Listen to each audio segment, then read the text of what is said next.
लेकिन अभी आप जो मेहनत कर रहे हैं उससे आपको क्या मिलेगा पता है? एक कागज का टुकड़ा मिलेगा। क्या मिलेगा? और उसमें लिखा होगा आप 10th पास हैं, 11th पास हैं, ग्रेजुएशन हो गए। एक कागज का टुकड़ा लेके आप घूमेंगे और उसके लिए आप नौकरी ढूंढेंगे, पता नहीं क्या क्या ढूंढते रहेंगे। क्यों जी? कोई जॉब मिल जाए, कोई कैरियर, हमारा कैरियर बोलते हैं ना, कैरियर ठीक करने। लेकिन वास्तविक परीक्षा, जब आपकी परीक्षाओं की जिंदगी पूरी हो जाएगी तब जीवन की परीक्षा शुरू होगी। और वो वास्तविक परीक्षा है, जीवन की परीक्षा है। ये सब देखो बैठे हैं बूढ़े, जीवन की परीक्षा देकर पास हुए। जो पढ़ाई आप कर रहे हैं अभी वर्तमान में, याद रखना, उसमें कोई भी ऐसा लेसन नहीं है, कोई भी ऐसी शिक्षा नहीं है जो आपके आगे के जीवन को कैसे चलाना है, क्या बाधाएं आती हैं, क्या रुकावटें आती है, क्या इसमें पड़ाव आएगा, कहाँ रुकना, क्या, वो चीज़ नहीं है। मैंने सिलेबस देखा सब पढ़ाई, बस केवल कागज की डिग्री में क्या, उस पढ़ाई में क्या है आपकी? Any how earn money. आपको ऐसी डिग्री दी जाती है, बस किसी भी तरह आप कंपटीशन करो, प्रतिस्पर्धा करो और सामने वाले से कैसे आगे निकलते जाओ, आगे निकलते। आपको रेस का घोड़ा बना दिया गया है। क्या बनाया है? आज की शिक्षा ने, आज की जो वर्तमान की आधुनिक शिक्षा है, वो विद्यार्थी को रेस का घोड़ा बनाती है। इतना परसेंटेज लाना है, इतना परसेंटेज लाना है, इतना परसेंट लाना है, ऐसे आगे बढ़ना है, ऐसे बढ़ना। क्यों जी? रेस का घोड़ा बना दिया आपको। प्रतिस्पर्धा हो गई। वैदिक शिक्षा प्रणाली में प्रतिस्पर्धा है ही नहीं, प्रतिस्पर्धा नहीं है। गुरुकुलों में देखिए आप, प्राचीन वैदिक गुरुकुल में विद्यार्थी जब पढ़ते थे तो शिक्षक उनकी परीक्षा लेते थे, जीवन की परीक्षा होती थी उनकी। ऐसे नहीं पेपर निकाल दिया, 5-25 प्रश्न पूछ लिए और उत्तर आ गया तो पास। उत्तर तो किसी को रट लेता तो आ जाएगा। ये वास्तविक परीक्षा नहीं है। वास्तविक परीक्षा वो जीवन की परीक्षाएं लेते थे। ऐसी परीक्षाएं जीवन में काम आती है। एक भी लेसन नहीं है ऐसा कि आपके जीवन में जो कष्ट आएगा, बाधा आएगा, रुकावट आएगी, वियोग होगा, साथी छूट जाएगा, तो उस समय विद्यार्थी को क्या करना चाहिए और जीवन में कैसे आगे बढ़ना चाहिए, कुछ नहीं बताया गया। ये संसार है, या दुख भी आएंगे, सुख भी आएगा, फूल भी है, कांटे भी है, उबड़ खाबड़ वाला रास्ता है, सीधा भी है। उस समय आपको क्या करना है? इस लेसन को, कोई ऐसा लेसन हो तो मुझे दिखा देना, कल लेके आना बुक्स कि देखो ये लेसन है ऐसा कोई, क्या हमको जीवन कैसे व्यतीत करना है। ये कोई सिखाए नहीं, बस प्रतिस्पर्धा करो आगे वाले से, उसका इतना परसेंटेज लेते जाओ। लेकिन याद रखना, हम जो आपको चीजें बताएं वो जीवन में आगे काम आएगी। आयुर्वेद में एक घटना मैंने पढ़ी, आयुर्वेद के शास्त्र पढ़ते हैं ना, आयुर्वेद प्राचीन, तो गुरुजी 1 साल नहीं, 2 साल नहीं, 6 साल तक पढ़ाया विद्यार्थियों को। 6 साल तक आयुर्वेद पढ़ाया और कहते नहीं आज परीक्षा ले रहा हूं आपकी, वो अचानक होती है। 6 साल बाद गुरुजी ने क्या किया? गुरुकुल में पढ़ते हुए ब्रह्मचारियों विद्यार्थियों को क्या कहा? एक खुपी दे दी, वो काटने की, पेड़ पौधे घास फूस काटते हैं ना, क्या बोलते हैं इसको, है कहा दातरी, वो दातरी दे दी सारे ब्रह्मचारियों को। बोले जाओ जंगल के अंदर, जंगल में जाओ, ये कातरी लेके एक ऐसी वनस्पति ढूंढ के लाओ, काट के लाना जो कभी भी किसी में भी काम नहीं आती हो। सारे ब्रह्मचारियों को कातरी दे दी कि जाओ जंगल में और ऐसी वनस्पति लाओ जो किसी भी औषधि में कभी भी काम नहीं आती हो, निकम्मी हो, जाओ। सब ब्रह्मचारी गए। शाम तक रात हो गई, सब कुछ न कुछ लेके आए। ये गुरुजी मैं ये लाया हूँ, गुरुजी मैं ये लाया हूँ, ये क्या है, ये किसमें, ये काम नहीं आती, ये इसमें कोई काम नहीं, सबका रखा। अंत में एक विद्यार्थी आया, जीवक नाम का एक विद्यार्थी था, जीवक नाम था उसका, खाली हाथ आया। गुरुजी ने पूछा तूने कोई ऐसा घास फूस नहीं मिला? गुरुजी मैं सुबह से शाम तक रात हो गई, पूरी जंगल में घूमा, एक भी औषधि, एक भी पेड़ पौधे या एक भी घास फूस ऐसा नहीं मिला जो कभी भी किसी में भी काम नहीं आता हो, तो मेरे को तो कोई नहीं मिला। तू आज से पास हो गया, स्नातक बन गया, जा गुरुकुल से पास, अब तू काम कर। ये डिग्रियां ऐसे मिलती थी। वो जीवक नाम का ब्रह्मचारी कहता है मैंने सारी, गुरुजी आपने मुझे पढ़ाया, लेकिन एक भी कोई घास फूस पत्ता ऐसा नहीं है जो कभी भी किसी में काम नहीं आता हो। गुरुजी ने कहा तू पास हो गया, तू पास हो गया, तू आज से स्नातक है, जा चिकित्सा का काम कर। बताइए, ऐसे डिग्रियां मिलती थी। कोई कागज का टुकड़ा नहीं देता था कि जा अब डिग्री मिल गई। आज तो कागज का टुकड़ा लेके घूमता है व्यक्ति, मेरे पास ये डिग्री है। क्यों जी? ये परीक्षाएं होती थी ऐसी, वास्तविक जीवन की परीक्षाएं ऐसे ही होती है।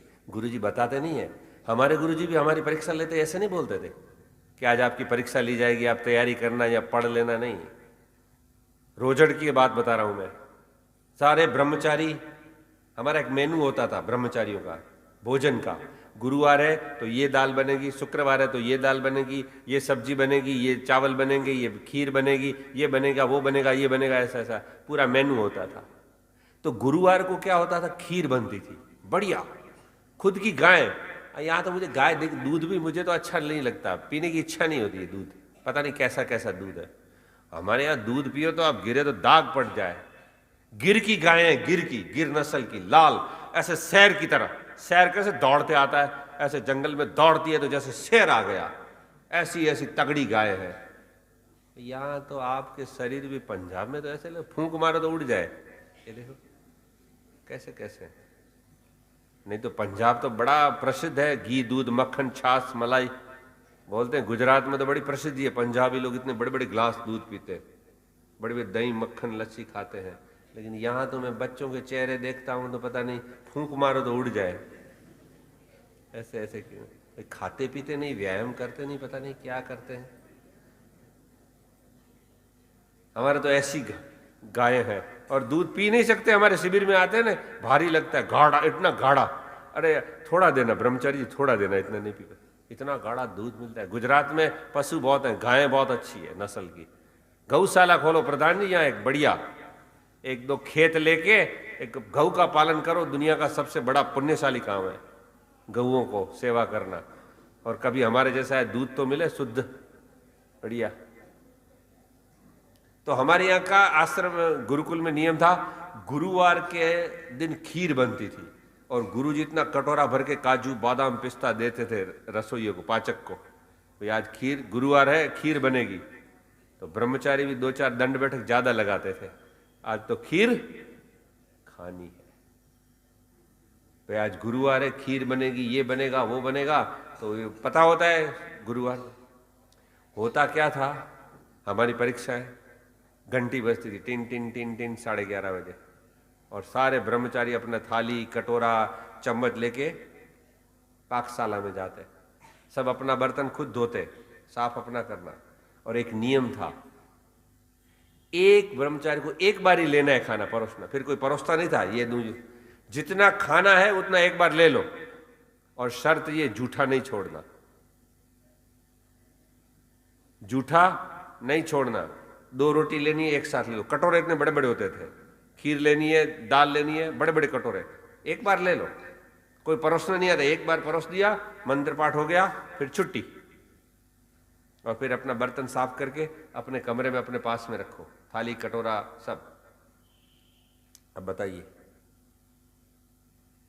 तो गुरुजी क्या करते थे, अब गुरुवार था, घंटी बजी, सारे ब्रह्मचारी खुश, चलो आज तो खीर है, ये है, खाएंगे।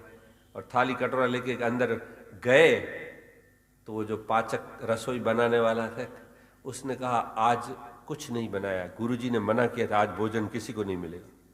अरे बताओ, इतनी भूख लगी है, कड़ाके की भूख लगी है, सर्दी का मौसम है, दंड बैठक भी बराबर लगाई, आज भोजन नहीं मिलेगा।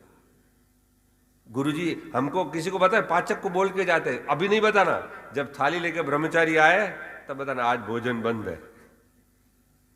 बताओ उस समय आपका चेहरा कैसा है, उस समय आप क्या अनुभव करते हैं, उस समय गुरु के प्रति आपकी क्या भावना है। वो सच्ची डिग्री है, वो सच्चा सर्टिफिकेट है। देखो भाई प्रश्न फिर वो परीक्षा करते थे, देखते हैं कौन कौन कितना है। ऐसा नहीं फिर वो पाक कुछ पड़ा है खा लिया, ये खा लिया, नहीं नहीं, भोजन नहीं मिलेगा। बताइए आपकी परीक्षा होती है ऐसी? व्यक्ति तैयार तब होता है, न अतपस्विनो योगः सिद्ध्यते, बिना तपस्या के सिद्धियां प्राप्त नहीं होती, यही तो तपस्या है। ऐसे ऐसे गुरुजी हमारी परीक्षा लेते थे। ये सच्ची परीक्षा है जीवन की। और ऐसी परीक्षा देके जो व्यक्ति निकलता है वो परिपक्व होता है। तपस्या का मतलब क्या है पता है? योग दर्शन में वेद व्यास भाष्य में आता है, तपस्या की परिभाषा बताई। भूख प्यास सर्दी गर्मी सुख दुख मान अपमान लाभ हानि को प्रसन्नता पूर्वक सहन करने का नाम तप है। याद रहेगी तपस्या की परिभाषा? भूख प्यास सर्दी गर्मी सुख दुख मान अपमान लाभ हानि को केवल सहन नहीं करना, प्रसन्नता से सहन करने का नाम तपस्या है। और विद्यार्थी जीवन में विशेषकर जो व्यक्ति तपस्वी नहीं बनता, वो आगे जाके अपने जीवन में जल्दी लुढ़क जाता है। थोड़ी सी बाधा आती है, थोड़ा सा दुख आता है, देखा नहीं आपने सुसाइड कितने करते हैं? कोटा के अंदर जाइए आप, जैसे विद्यार्थी 10th 12th के बाद आते हैं MBBS करने, मेडिकल में जाने के लिए, बनने के लिए, कोटा में 3 लाख विद्यार्थी रहते हैं बाहर के, कोटा के अंदर 3 लाख, सब घर में लोग रख के बैठे हैं। और सबसे ज्यादा सुसाइड कोटा में होता है। वो चंबल नदी में जाके कूदते हैं, मार्क्स नहीं आए। अरे दुनिया में क्या नहीं, मार्क्स नहीं आया तो थोड़े से फेल हो गया तो क्या हो गया? ये रेस का घोड़ा बनाया आपको, इतने परसेंटेज लाओ, इतने परसेंटेज लाओ। अब तपस्या है नहीं, माता पिता बस चिंता करते रहते, बेटा पढ़ाई करना पढ़ाई करना पढ़ाई। केवल पढ़ाई से कुछ नहीं होता, जीवन की पढ़ाई करो आप। व्यक्ति जल्दी निराश हताश हो जाता है ना। ये सिखाया नहीं गया कि निराशा में से कैसे निकले, सफलता न मिले तो कैसे हम आगे बढ़े।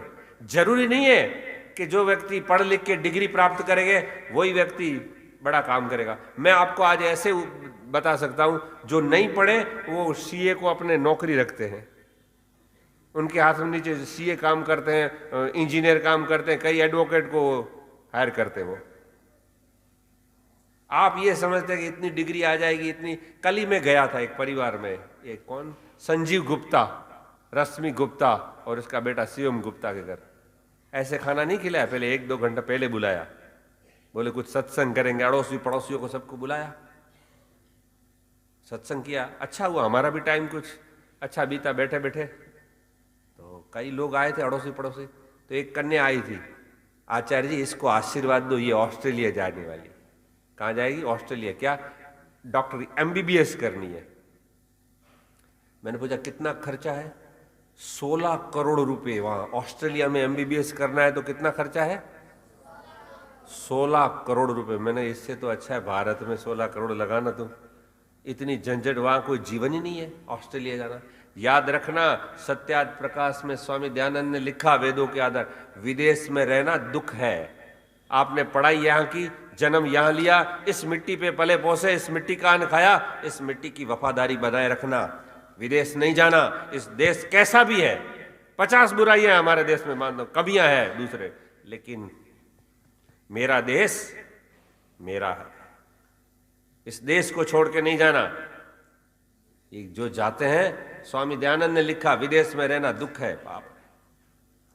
ये भागते हैं। आपके पंजाब में तो जाओ, कनाडा पूरा भरा पड़ा है, पंजाब पूरा कनाडा भरा पड़ा है, USA में भी है, पता नहीं क्या क्या। इस देश की मिट्टी से, पंच नदियों वाले ये पंजाब, वीरता, आखिरता में कितनी महानता इसके इतिहास है, उसको भूलकर आप थोड़े से चांदी के चंद रुपयों के लिए आप दौड़ जाते हैं विदेश में। मैं तो विदेश लेना मानता नहीं हूं। यहां तपस्या करो, बाधाएं हैं तो कोई हमारा देश में तो सुधार करो आप। बस खाली हम निंदा कर देते हैं, हमारे तो ये नहीं है, ये नहीं है, ये नहीं है, ये सुविधा। सब कोई काम सरकार नहीं करती, प्रजा का भी तो कुछ दायित्व है। सब आके कोई प्रधानमंत्री या और कोई मिनिस्टर नहीं करा, हमारा भी दायित्व है, हम भी करें कुछ समाज राष्ट्र के लिए। सब उन पे डालते रहे, वो करे वो करे वो करे वो करे, तो हम क्या करेंगे? विद्यार्थी जीवन से ही कुछ अच्छी आदतें जीवन में अपनाना चाहिए, तब जाके व्यक्ति महान बनता है। बचपन से ही कुछ अच्छी आदतों को जीवन में धारण कर लेना चाहिए। तपस्या वाला जीवन है ही नहीं, तपस्या है ही नहीं। बस आज का तो खाओ पियो, बस जलसा करो, टीवी देखो, पिक्चर देखो, नाच गान करो, जन्मदिन मनाओ, पता नहीं क्या क्या मनाते रहते हैं, हैप्पी बर्थडे, और केक काटते हैं, काटते हैं ना, करते हैं ना आप घरों में। आज से याद रख लो, केक काटना बंद कर दो। ये हमारी संस्कृति नहीं है, ये अंग्रेजों ने हमको सिखाया और हम उसकी जूठन को पकड़ के बैठे हैं। दयानंद मॉडल स्कूल का एक भी विद्यार्थी केक नहीं काटना चाहिए। जन्मदिन पर यज्ञ करो, हवन करो और जोत से जोत जलाओ। इन अंग्रेजों ने हमको काट के पहले ही रखा है, पूरा परिवार कटा हुआ है, देश कटा हुआ है, समाज कटा हुआ है। आप देखो, सब लड़ाई झगड़ा ईर्ष्या द्वेष सब व्यक्ति व्यक्ति से कटा हुआ है, भाई भाई से कटा हुआ है, पिता पुत्र से कटा हुआ है, पति पत्नी से कटा हुआ है। सब लड़ रहे हैं, सब लड़ रहे हैं, और हम भी उसमें काटने वाला काम करें, काटो काटो काटो। इन्होंने तो यही सिखाया, फूट डालो राज करो, काटो। और हम अपनी मूर्खता बुद्धिमत्ता का प्रयोग नहीं करते, आज भी उसी को पकड़ के लिया। क्या हमको सेलिब्रेट करने के लिए हमारे ऋषियों ने नहीं बताया? बहुत सारे प्रसंग है, जरूरी है कि हम उसकी नकल करें, मोमबत्ती बुझाएं और केक काटें? क्यों नकल करें इसकी? इनके इतिहास में मुझे कोई महान पुरुष दिखाइए, कोई इतना बड़ा महान हो गया हो। राम कृष्ण, राजा हरिश्चंद्र, ऐसे कोई पुरुष हुए इतिहास में? दिखाओ अंग्रेजों के, ये 2022 साल हुए इनकी इतिहास को, बताइए मुझे। और हमारे यहां तो लाखों करोड़ों हुए हैं, बताइए कितने बलिदान हुए देश समाज के लिए। ये आपने फोटो लगाए, सब देखो, ये भगत सिंह, ये क्या अभी आपके एयरपोर्ट चंडीगढ़ का नाम रखा ना, शहीद भगत सिंह एयरपोर्ट। जानते हैं इनको आप? कितनी जवानी में अपनी बलिदान दिया। चंद्रशेखर आजाद, महात्मा हंसराज, इनके इतिहास में कुछ नहीं मिलेगा आपको इतने ऐसे बलिदानी। राजा हरिश्चंद्र, सब दाव पर दान पे लगा देते हैं। क्या क्या हिस्ट्री सुना है। इनको पिक्चर दिखाओ, राजा हरिश्चंद्र। मैंने जिंदगी में पहली बार ये पिक्चर देखी जब मुझे चिकनगुनिया, पता नहीं क्या हो, बुखार, घर में बैठा। मैंने कहा पूरा इतना दर्द हो रहा था, बेचैनी हो रही थी, तो मैंने घर में एक वो क्या होता है टैबलेट, उसमें हरिश्चंद्र पिक्चर देखी। मेरी भाभी जी ने कहा ये आपको भैया बहुत दर्द हो रहा है, मजा नहीं आ रहा है, बेचैन होता है ना आदमी कुछ, तो मैंने हरिश्चंद्र पिक्चर देखी। पृथ्वी, क्या जबरदस्त पिक्चर थी, क्या बढ़िया, मुझे तो बहुत अच्छी लगी। क्या कमाल की पिक्चर है, क्या दिखाया। देखो हमारे इतिहास में ऐसा आपको नहीं मिलेगा कहीं, विदेशी संस्कृति में नहीं मिलेगा। और उसमें एक गीत था हेमंत कुमार का, ए सूरज रे तुम करोड़ों की जिंदगी के लिए तू चलता चल, करोड़ों की जिंदगी के सुखों के लिए। आपने सुना हो तो देखना, हेमंत कुमार का गीत है, बहुत अच्छा गीत, क्या प्रेरणा मिलती है। ऐसी पिक्चर इनको दिखानी चाहिए हॉल में लाके, इनके जीवन में प्रेरणा मिलती है। राजा हरिश्चंद्र सत्य को नहीं छोड़ता, घर से अपने आप को बेच देता है, अपनी पत्नी को बेच देता है, अपने बेटे को बेच देता है, लेकिन सत्य के लिए नहीं छोड़ता। ये वो महान धरती है जिसको छोड़कर आप ऑस्ट्रेलिया जाते हैं, कनाडा चले जाते हैं। हम में से क्यों नहीं बन सकता कोई ऐसा व्यक्ति? हम देश की निंदा तो कर देते हैं, ऐसा ऐसा है, लेकिन हमारा भी तो कर्तव्य है। हम क्यों देखो घूम रहे हैं।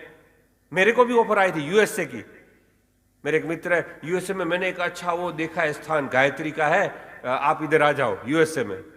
मैं भूल से भी नाम नहीं लेना मेरा, जाऊंगा ही नहीं मैं।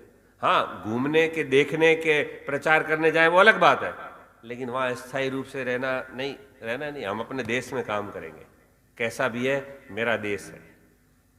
दगाबाज देशद्रोही नहीं, केवल देशद्रोही यही नहीं, हम भी देशद्रोही।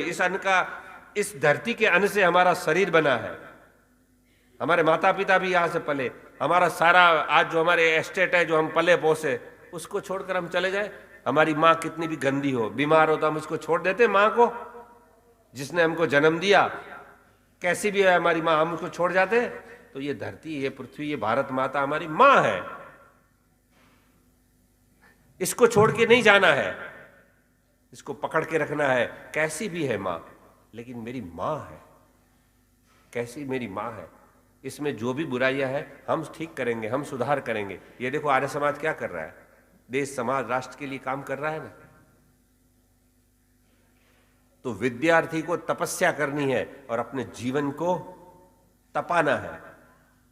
इस जिंदगी में बहुत सारे कष्ट आएंगे। मैं गया था पूना एक बार, तो एक परिवार में ठहरा था। प्राय मैं लगभग परिवारों में ही ठहरता हूं, ये तो यहां धर्मशाला है, नहीं तो मैं घरों में ही ठहरता हूं। तो वहां पता चलता है ना घरों में क्या क्या है, कैसी स्थितियां हैं। मेरा एक विषय है मनोविज्ञान, तो मैं देखता हूं हर चीज को चिंतन की दृष्टि से, और उसमें से बहुत सारी चीजें मिलती हैं। तो उनकी 2 बेटियां थी, दोनों बेटियां ही थी उसको।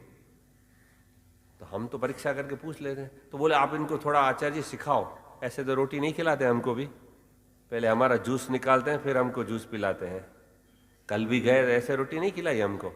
अच्छा जी ये बताओ आचार्य, ये तो यहाँ प्रवचन करने आना था, नहीं तो अभी छोड़े ही नहीं। अच्छा जी थोड़ा इसके विषय में बताओ, अच्छा जी थोड़ा इसके विषय में बताओ। मैंने कहा बहन जी अभी मेरा प्रवचन है, थोड़ा मुझे वहाँ जाना, मुख्य प्रवचन तो वही है आपका। तो पहले तो हमारा जूस निकाला बराबर, फिर खाना खिला। मैंने कहा अभी जल्दी लगाओ, हमको जाना है। तो उस घर में भी ले गए, तो हमको बच्चों को आगे बिठा देते हैं, आचार्य जी इनको भी कुछ सिखाओ। तो दोनों बहनें बैठी। अब मैंने कहा इनको क्या पढ़ाई करती, एक कॉलेज में पढ़ रही थी, एक 12th में थी, दोनों बिटियां। तो मैंने उसको कहा, सीधा मैंने अटैक किया। मैंने कहा देखो, कल्पना कर लो कि आपके मम्मी पापा नहीं रहे तो कोई एक्सीडेंट हो जाए, पता नहीं क्या ऐसा होगा। नहीं, मैं आपको काल्पनिक तैयारी कर रहा हूं कि समझ लो आपके मम्मी पापा नहीं रहे तो आप क्या कैसे जिएंगे। अरे बोले हमने तो आज तक ऐसा सोचा नहीं, आप शुभ शुभ बोलो ना। मैंने कहा मैं सिखा रहा हूं, कल्पना करके रहना चाहिए व्यक्ति को। कल्पना कर लो आपके मम्मी पापा नहीं रहे तो आपकी जो आज लेसन पढ़ा है, आपने कॉलेज की डिग्री ली है, उसमें कुछ ऐसा सिखाया कि मम्मी पापा नहीं रहे तो हम जीवन कैसे बिताए। उसने सच कहा, आचार्य जी हमने आज तक ऐसा सोचा ही नहीं है, अगर मम्मी पापा नहीं रहे तो हम तो मर ही जाए, हम भी उसके साथ चले जाए, हम ऐसी कल्पना भी नहीं कर सकते, हमको तो अंदर से पता नहीं क्या हो रहा है।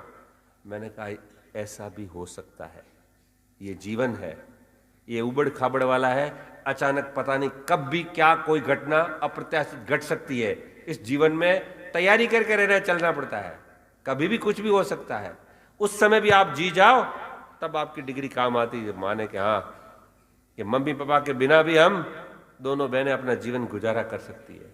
उसके माता पिता बहुत खुश हो गए, आपने ऐसी शिक्षा कोई नहीं सिखाता, बोले हमारे घर आता। मैंने इसको तैयार करना पड़ता है, कभी भी कुछ हो सकता है।